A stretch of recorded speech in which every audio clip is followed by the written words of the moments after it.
For the final step here before the plumbing, I think what I'll be doing is lining this concrete pad with this really thick liner. I've been going back and forth about this because it's a pretty big step, but I think lining it will make it a lot easier to waterproof things, and I'll feel safer in the event that the concrete cracks. At least this liner will keep it safe. I'm hoping that it works the way I imagined it. I'm gonna be bringing it up here against the wall. I have to nail it in, and then cutting around these corners, folding it, and then patching onto extra pieces. The good thing about this liner is it's not rubber, it's a high density polyethylene, so you can actually weld it. It just requires a heat gun. See this right here? Notching these holes to go inside the tube, and later on I'll just weld it around there. Then I'll make it a lot easier. That's the plan anyways. Seems to be a necessary step, but I really wanted to just feel safe.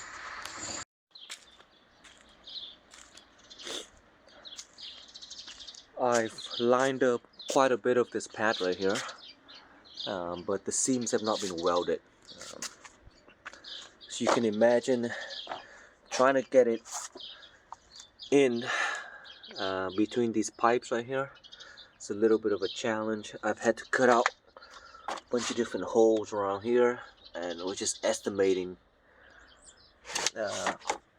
on this base right here. I'm gonna have it obviously go elevated just a little bit so that water doesn't get in, but as you can see, these seams right here, it's gonna have to be welded.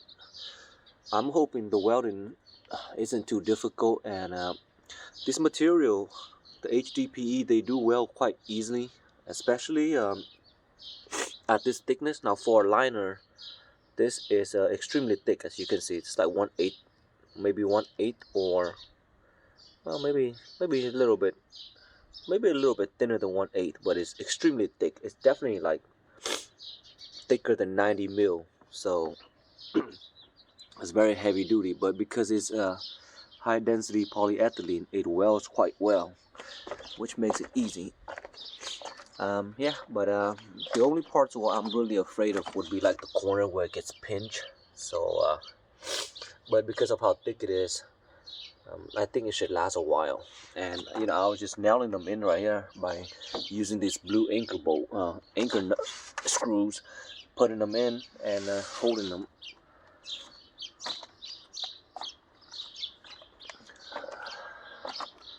Strangely enough, we had a little bit of a drizzle last night, so everything is wet here. Okay, I'm hoping my tools did not get messed up.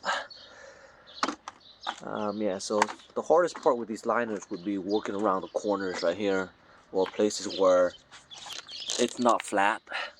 So around here, it's gonna need a lot of different cutouts. But it'll be okay. It just takes time. But I feel so much more secure and relieved about having this liner in here.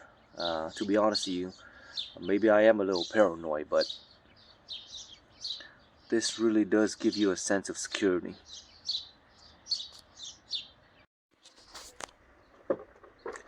So here's an update on all the craziness that's been happening with this current project. I got all the liners on top of those bins, a lot of it. I lined this concrete pad right here, you see it? The seams are welded together using a heat gun. Obviously, once again, it's very amateurish. Look at the lines right here, it's not perfect, but it sticks really well because this liner is extremely thick, so it was very forgiving. But I lined it all across here, going up on the wall a little bit, cutting out some of the holes for the pipes. And right now I'm still patching up the rest of these things right here, like the little holes. I gotta make a cutout and put it down there. Got a cover for the RDF to protect from the sun for now. So here, once again, for this project, I am using this really nice and a very handy heat gun. It's from the brand Welding. Model number I think is HT. Here we go. 1600. I bought the extra attachment that is considered like what, 40 millimeter or so, a little bit like an inch and a half, and it goes in between the liners. As you heat it up, it melts it, and then you can use a roller. Part of the kit came with this roller, and you just roll it around back and forth to press it down to get the melted plastic to weld together and fuse. But the hardest part was well, I've been working on this, is patching up these little holes right here for the pipe. Had to make a lot of cutouts and do a lot of welding just all around, like a really messy Mickey Mouse job, as you can see. Later on I'm gonna have to go over it with black silicone just to seal it up here, make sure that nothing penetrates. But for the most part, the cover, the liner is almost complete. I just gotta have that one little corner finish and some holes over there on this side. But with the liner completed, soon I will be piping or plumbing these pipes right here, attach them to the leaf basket and the pump. And once that's up and running, I can start moving in the containers, putting gravels and pebbles all over these places right here, and then we're gonna do a test run. But I think I'm pretty confident that these liners are gonna hold for the entire life of this pond, or for as long as I live here. For any extra added security, we can always put the extra liner pieces on the bottom. It doesn't have to be welded together. You can just place it on there to kind of buffer against any potential punctures from gravels and rocks. It's unlikely, but you know, extra liner lying around, might as well just put it down here. For these corners right here, I mean for the edges, I'm gonna have to kind of like heat the plastic and fold it down a little bit. They'll look something like this. Here we go. More. Welding these corners are kind of difficult. But yeah, I'm gonna fold them down like this right here. Fold them down. You run a heat gun along here, and you just easily bend it down. It's and it kind of stays for the most part, so that helps. I got a puncture right here. See that right there? Sometimes when the heat gets too hot, you end up with stuff like this, but that's sealable.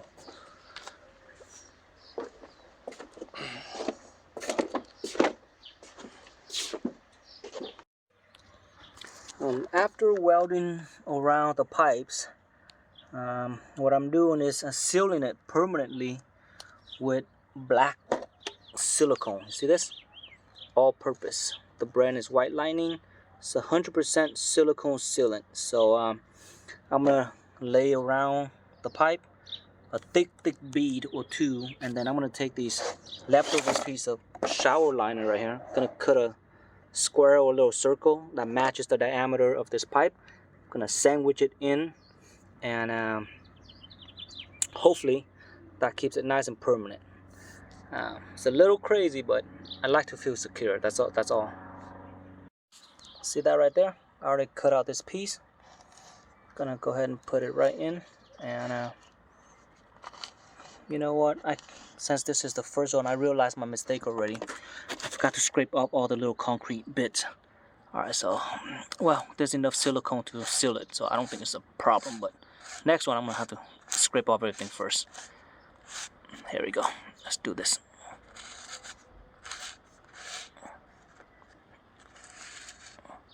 Just like that. And you can be assured that there's probably no leakage from this thing. There we go. See that? I can feel the silicone pressure, so it's got a nice seal time around it.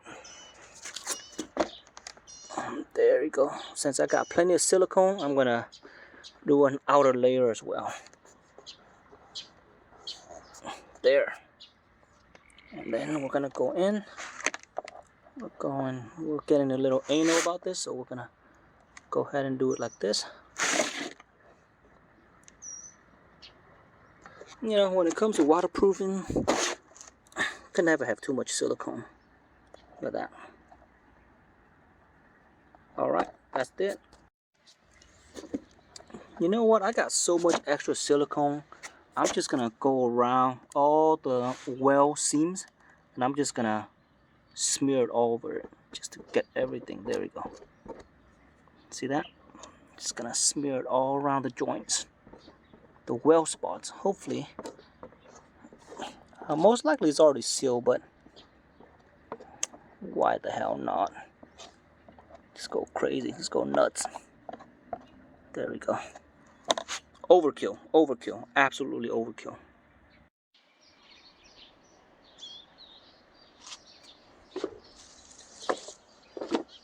So here is my patch job right here.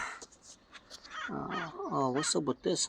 See that? Sometimes it just, the silicone, it didn't bond for some reason. That's interesting. But for the most part, very nicely healed. Kind of solidify. But look at this. I think something lifted. I think the rubber here, it didn't work too well with the silicone. Might have to go in with some extra dabs of silicone there. This area seems to be fine. Maybe because it was bending. Alright, so for the most part, this is done. I vacuumed it.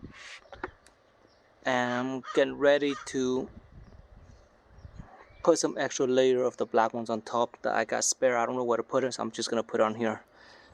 Maybe it will help with keeping things from getting damaged. Here's the other side.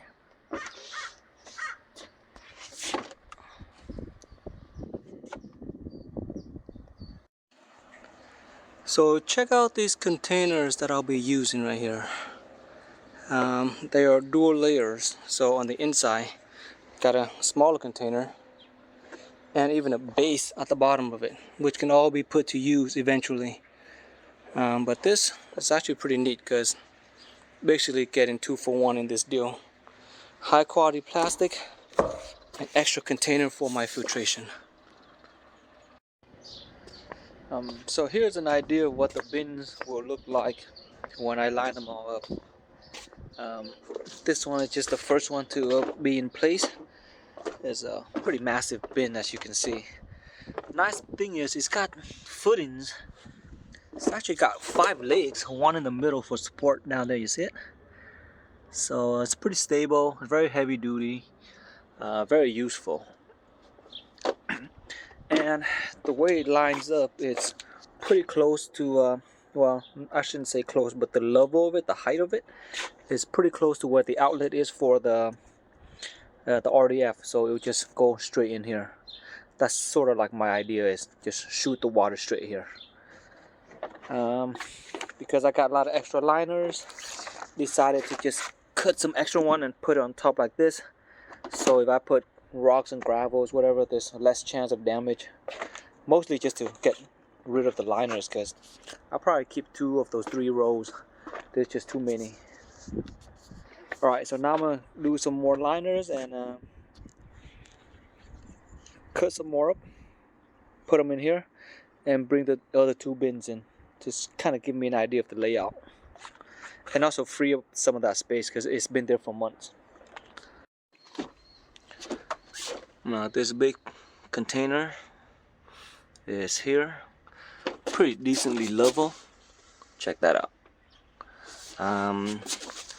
And what I did was I used the old forms, the one that I stripped out, and I just cut it down, put some silicone on it, and then used it right there. I couldn't even find any decent bricks around the house, so I had to do this, but that's how I'm doing it. We can use the old material, recycle it, repurpose it, and here, just dab it in, put the next one on top. You see it? Watch. and then we're gonna use this to level the rest. Hopefully I have enough. If not, I'll have to find some other random materials that's durable, because these bins are gonna get extremely heavy.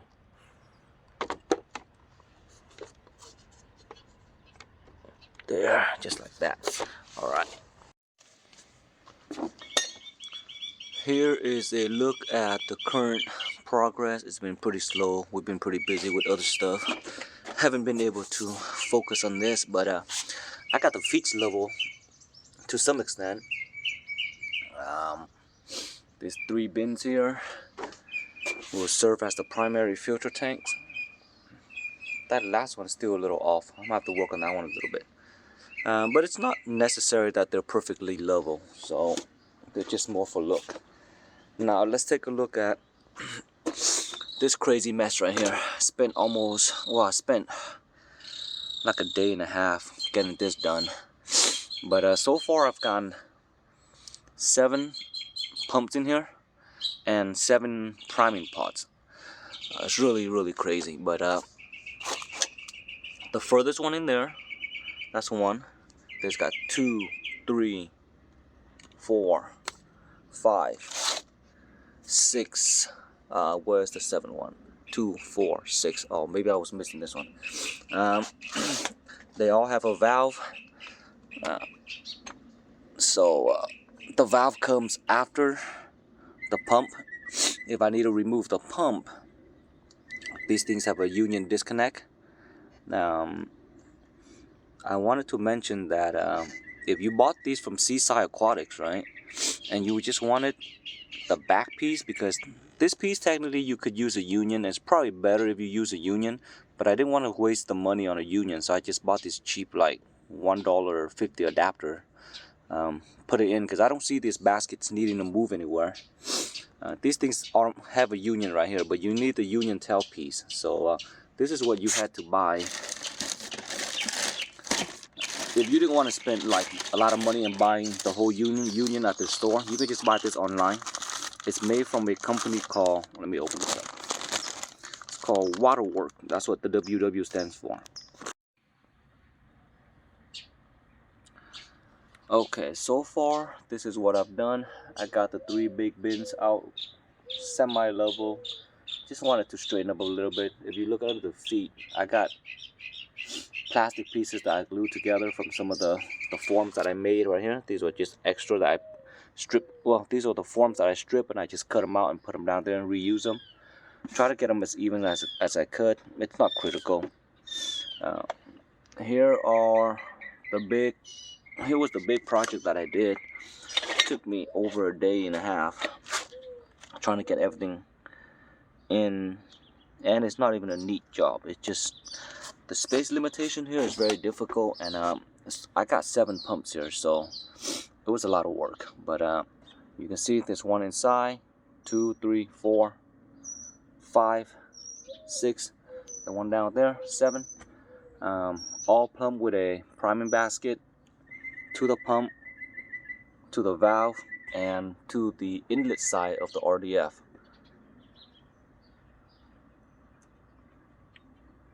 So all of these will be running the Pariah PB 1600 right here. PB 1600 or 16,000 I should say.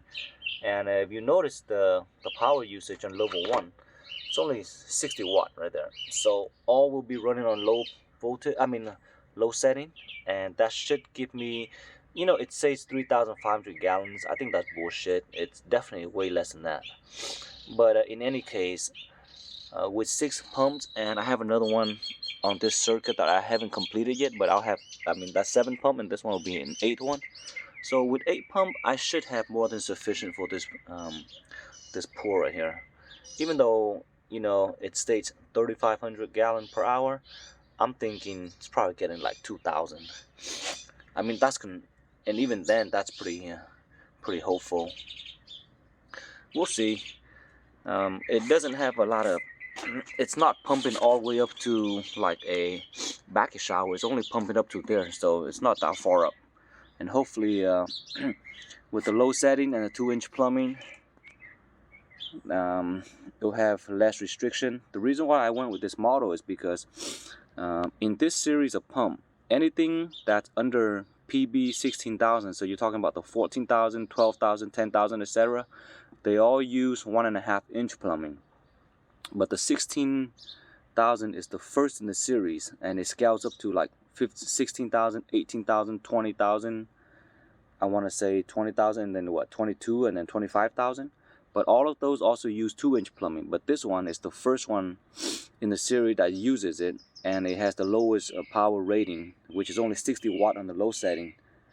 To me, that means that the 2-inch plumbing is more than sufficient to get the maximum flow for this pump at that setting. So there's less restriction, and that's why I didn't use the PB 2500. I think it is restricted by the plumbing size, and it uses like what, twice as much power. So I don't think it's going to deliver twice as much volume. So this makes the most sense. And this whole setup here is going to be 8 pumps, 60 watt. So what, 480 watts, which is extremely small. And the RDF, when it goes up, yes, that's gonna draw a certain, like another 100 watts for like 30 seconds.